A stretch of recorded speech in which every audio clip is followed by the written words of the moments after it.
پہلی بات میں مولانا سے معذرت کے ساتھ عرض کروں گا، مولانا نے فرمایا تھا کہ یہاں ایمان بہت ہے، نمازی اکثریت میں ہے، مجھے ادب کے ساتھ اختلاف ہے، ایمان نہیں ہے، یا قرآن جھوٹا ہے یا ہم میں ایمان نہیں ہے۔ قرآن کہتا ہے انتم الاعلون ان کنتم مومنین، اگر تم مومن ہوگے تم ہی سربلند رہو گے، ہم تو سربلند نہیں ہیں، تو کیا کہیں گے قرآن جھوٹا ہے؟ ایمان نہیں ہے۔ ہمیں موروثی عقائد مل گئے ہیں اپنے والدین سے، ہم by birth accident of birth مسلمان ہو گئے ہیں، ہم نے اسلام کی کوئی قیمت نہیں دی ہے، اسلام کو کوئی تکلیف جھیل کر اپنے لیے اختیار نہیں کیا ہے۔ پہلا مرحلہ ہے یا ایھا الذین آمنوا آمنوا باللہ ورسولہ والکتاب الذی نزل علی رسولہ، اے ایمان والو ایمان لاؤ۔ ایک درجے میں تو ایمان والے ہو کہ اقرار باللسان کر رہے ہو، آمنت باللہ کما ہوا باسمائہ وصفاتہ وقبلت جمیع احکامہ، اقرار باللسان وتصدیق بالقلب۔ آمنت باللہ وملائکتہ وکتبہ ورسلہ والقدر خیرہ وشرہ من اللہ تعالی والبعث بعد الموت، لیکن یہ اقرار باللسان ہے، کبھی ذرا دلوں میں جھانکو، تصدیق بالقلب ہے۔ تصدیق بالقلب ہو جائے تو زندگی کا نقشہ بدل جائے گا، سوچ بدل جائے گی، ترجیحات بدل جائیں گی۔ آج زندگی سب سے عزیز ہے، پھر شہادت کی موت اس سے کہیں زیادہ عزیز ہوگی۔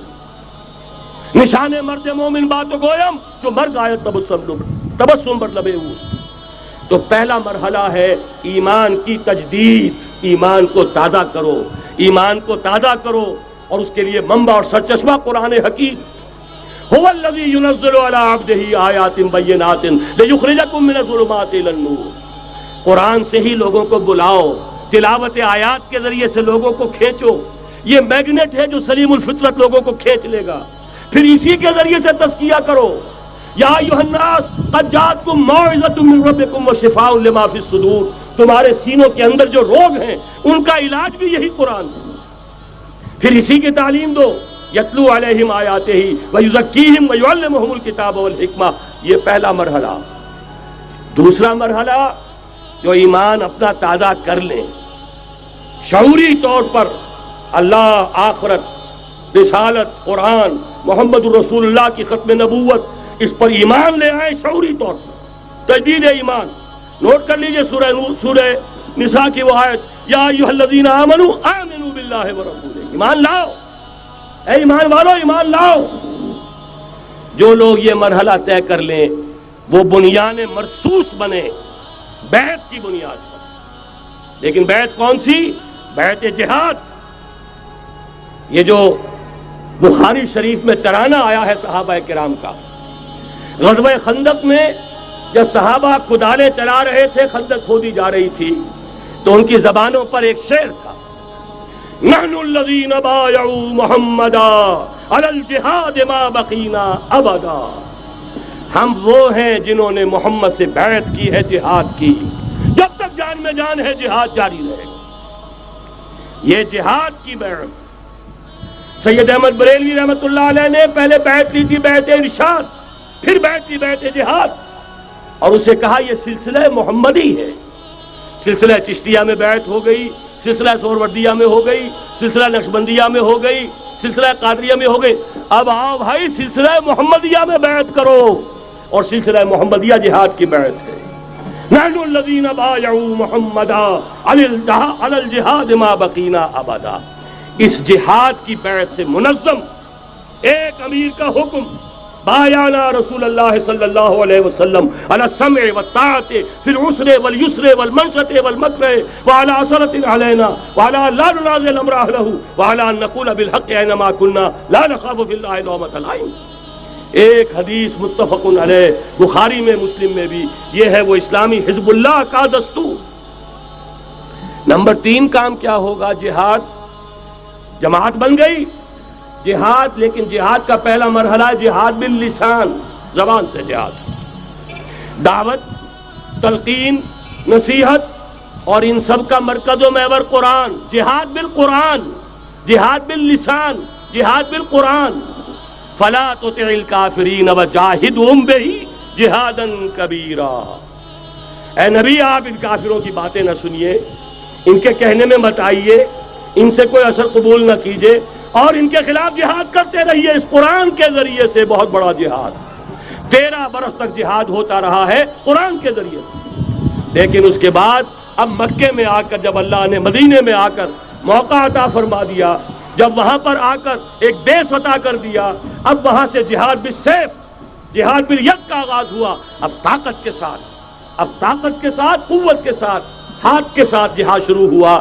اس میں آخری بات عرض کر رہا ہوں، آج کے دور میں اس کی ایک شکل تو وہ تھی جو حضور کے دور میں تھی، 313 کے مقابلے میں 1000 یا 4000 3000 آ گئے تھے احد میں، ادھر سے 1000 نکلے تھے، بعد میں 300 چلے گئے واپس، تو 700 رہ گئے۔ آج کا معاملہ کچھ ذرا مختلف ہے۔ نمبر 1 تو یہ کہ جو حکمران ہے وہ خود مسلمان ہے۔ صدام حسین بھی دستی پھیرتا ہوا فوٹو کھنچواتا ہے، کیا کرے؟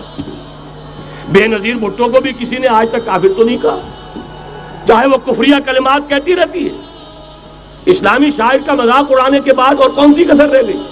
لیکن فتویٰ کسی نے لگایا نہیں۔ اسی طریقے سے حسنی مبارک کو بھی کسی نے نہیں کہا کہ کافر ہے۔ لہذا مسلمان ہی حکمران ہے۔ نمبر 1 وہاں یہ تھا، ایک طرف کافر، ایک طرف اہل ایمان، کلیئر کٹ جو ہے معاملہ موجود تھا۔ دوسرے یہ کہ یہاں سٹینڈنگ آرمیز ہیں، پیراملٹری فورسز ہیں۔ وہاں کیا تھا؟ ادھر بھی والنٹیئر، ادھر بھی والنٹیئر۔ کوئی سٹینڈنگ آرمی، کوئی ٹرینڈ آرمی موجود نہیں تھی۔ 313 بھی والنٹیئر تھے، 1000 بھی والنٹیئر تھے، البتہ یہ کہ اسلحہ کا فرق تھا۔ لہذا آج کی دنیا میں معاملہ، اس کی ایک مثال ایرانیوں نے پیش کر دی ہے، اور وہ ہے یک طرفہ جنگ، غیر مسلح، پرامن، منظم احتجاج۔ سڑکوں پر نکل آئیں گے جب طاقت ہوگی، جب نہیں چلنے دیں گے اس نظام کو، نہیں دیں گے ٹیکس، نہیں چلنے دیں گے ان بینکوں کو، پکیٹنگ ہوگی، گھراؤ ہوگا، نہیں چلنے دیں گے، سود حرام ہے، اللہ اور اس کے رسول کے خلاف اعلان جنگ ہے، نہیں چلنے دیں گے۔ لیکن اس کے لیے پہلے طاقت ہو، صداقت کے لیے جس دل میں مرنے کی تڑپ، پہلے اپنے پیکرے خاکی میں جان پیدا کرے۔ محمد عربی نے مکے میں نہیں شروع کر دیا تھا جہاد صلی اللہ علیہ وسلم، حالانکہ 150-200 آدمی تو وہاں بھی موجود تھے، لیکن یہ کہ نہیں، آپ حالات، عالم اسباب ہے، اس کا جائزہ لے کر کوئی قدم اٹھائیں گے۔ قرآن میں خود کہا گیا ہے، اے مسلمانوں، پہلے تم 10 پر 1 بھاری تھے، اب تمہارے اندر الآن فیکم ضعفا، اب کچھ کمزوری آ گئی ہے، اب 2 پر 1 بھاری رہے گا۔ لیکن کمزوری اسی وقت آ گئی تھی، اور سب جو ہے کم ہو گیا۔ نئے جو مسلمان ہوئے تھے، ان کی وہ پختگی تو نہیں تھی جو مکے کے مہاجرین کی تھی، جو ان آزمائشوں کی بھٹیوں میں سے گزر کر آئے تھے، جو کندن بن کر نکلے تھے ان آزمائشوں کی بھٹیوں سے۔ لہذا جان لیجئے، آج کے دور میں جہاد بالید یک طرفہ جنگ کی صورت میں ہوگا، اور اگر ایرانیوں نے کر کے دکھا دیا تو ڈوب کر مر جانے کا مقام ہے سنی مسلمانوں کے لیے کہ وہ نہ کر سکے۔ جب بھی میں بات کرتا ہوں کہتے ہیں یہاں نہیں ہو سکتا، کیوں؟ یہاں کوئی صاحب ایمان نہیں، یہاں کوئی صاحب غیرت نہیں، کوئی صاحب حمیت نہیں۔ میرے نزدیک جھوٹ ہے۔ جانے دینے کے لیے تو نظام مصطفیٰ میں بھی آ گئے تھے، نام نہاد نظام مصطفیٰ تحریک، ہر جس نظام مصطفیٰ تحریک نہیں تھی، وہ صرف بھٹو کے خلاف ایک تحریک تھی، ورنہ ولی خاں ہو، پیر پگاڑا ہو اور اصغر خاں صاحب ہو، یہ نظام مصطفیٰ کے ماننے والے، قائم کرنے والے، وہ صرف بھٹو کے خلاف تحریک تھی۔ لہذا اس میں بھی مسلمانوں نے جانیں دے دی، تو اب آپ سوچئے کہ پھر کوتاہی ہماری ہے، ہم نے راستہ ان کے سامنے رکھا نہیں، بات واضح کی نہیں، لوگوں کو عمل کے لیے ابھارے، راستہ بھی تو دکھائیں۔ نمبر 1 ایمان کی تجدید بذریعہ قرآن، وہ جنس نہیں ایمان جسے لے آئیں دکانیں فلسفہ سے، ڈھونڈے سے ملے گی عاقل کو یہ قرآن کے سیپاروں میں۔ مولانا ظفر علی خاں کا ایک شعر پہلے پڑھا تھا میں نے کہ نور خدا ہے کفر کی حرکت پہ خندزن، پھونکوں سے یہ چراغ بجھایا نہ جائے گا۔ انہی کے شعر پر تقریر ختم بھی ہو رہی ہے۔ ایمان کا منبع اور سرچشمہ قرآن، وہ جنس نہیں ایمان جسے لے آئیں دکانیں فلسفہ سے، ڈھونڈے سے ملے گی عاقل کو یہ قرآن کے سیپاروں میں۔ تجدید ایمان بذریعہ قرآن، اجتماعیت بذریعہ بیعت، بیعت جہاد، بیعت سمع و طاعت فی المعروف۔ نمبر 3، جب تک طاقت کافی نہیں ہے جہاد باللسان، کہو تو صحیح یہ فحاشی خدا کے لیے ختم کرو، کہو تو صحیح اخبار والوں سے جا کر ہاتھ جوڑ کر یہ کیا تم رنگین تصویریں شائع کرتے ہو نوجوان لڑکیوں کی، یہ کون سا تمہیں ثواب ہو رہا ہے، تم نے کس چیز کو ذریعہ بنایا ہے اپنی کمائی کا اور اپنی دولت کے حصول کا، کہو تو صحیح، نہ سنے۔ بہرحال اللہ تعالیٰ کے ہاں تمہارے کہنے کا یہ جو نہی عن المنکر باللسان ہے تمہیں تو اجر و ثواب ملے گا۔ اور جب طاقت اتنی ہو جائے کہ ٹکر مول لینے کی پوزیشن میں ہو تو نکل آؤ، گھیراؤ کرو۔ شیعوں نے پاکستان میں بھی کر کے دکھا دیا، 50,000 نے جا کر سول سیکریٹریٹ کا گھیراؤ کر لیا۔ ابھی ماشاء اللہ جوان تھا، بوڑھا نہیں ہوا تھا، کل 3 برس، اور بڑے تنتنے کے ساتھ ضیاء الحق صاحب لے کر آئے تھے آرڈیننس، زکوٰۃ آرڈیننس۔ 50,000 نے جا کر گھیراؤ کیا، اگر ہمیں کمٹمنٹ نہیں دو گے کہ ہمیں ایگزمپٹ کیا جائے گا نہیں اٹھیں گے، مارو گولیاں، مارو جتنوں کو مارنا۔ چیف مارشل اللہ ایڈمنسٹریٹر کی ناک رگڑی گئی زمین میں، کمٹمنٹ دی کہ جی میں آپ کو کر دوں گا، ایگزمپٹ کر دوں گا، وعدہ ہے، تب اٹھے۔ یہ ہے راستہ کام کرنے کا، یہ ہے طریقہ، لیکن تنظیم ہو، موب نہ ہو۔ ایسا نہ ہو جو ہوا مالاکنڈ میں، بیچارے صوفی محمد صاحب کہتے ہیں میں نے تو کسی کو گولی چلانے کا حکم دیا ہی نہیں، یہ گولیاں ویسے چل پڑی، اور اس کے بعد ایک ایک مورچے پہ جا کر ہاتھ جوڑ رہے ہیں امیر صاحب کہ خدا کے لیے باہر نکلا اور نہیں آ رہے۔ یہ نہیں، سمع و طاعت فی المعروف، جو حکم دیا جائے، حکم ہو حرکت کرنے کا تو حرکت کرے، اور حکم ہو رک جانے کا تو رک جائے۔ اگر یہ نظم جماعت نہیں ہوگا خیر وجود میں نہیں آئے گا، قربانیاں ہوں گی اور ضائع جائیں گی۔ چنانچہ ایک اخباری انٹرویو کی روح سے انہوں نے خود کہا یہ جانیں جو ہے شہادت کی نہیں ہے، جانیں ضائع گئیں۔ حالانکہ مجھے اختلاف ہے، اس کو کہنا یہ چاہیے تھا کہ جس نے بھی خلوص میں اگر غلطی کی ہے بہرحال اللہ کے ہاں اس کا جو ثواب محفوظ رہے گا، جان دینا آسان کام نہیں ہے، لیکن یہ ضرور ہے کہ نظم کے بغیر دی گئی ہے اس کا دنیا میں نتیجہ نہیں نکلے گا۔ تو یہ میں نے عرض کیا آپ سے 4 نکات: تجدید ایمان بذریعہ قرآن، اجتماعیت بذریعہ بیعت جہاد اور بیعت سمع و طاعت فی المعروف۔ پھر جب تک طاقت کافی نہیں، نہی عن المنکر باللسان، مظاہرے کرو، لوگوں کو جا کر روکو، ہاتھ جوڑو، خوشامد کرو، باز آ جاؤ، منکرات کو چھوڑ دو، اللہ کے غضب کو دعوت نہ دو، اللہ کے غصے کو نہ بھڑکاؤ۔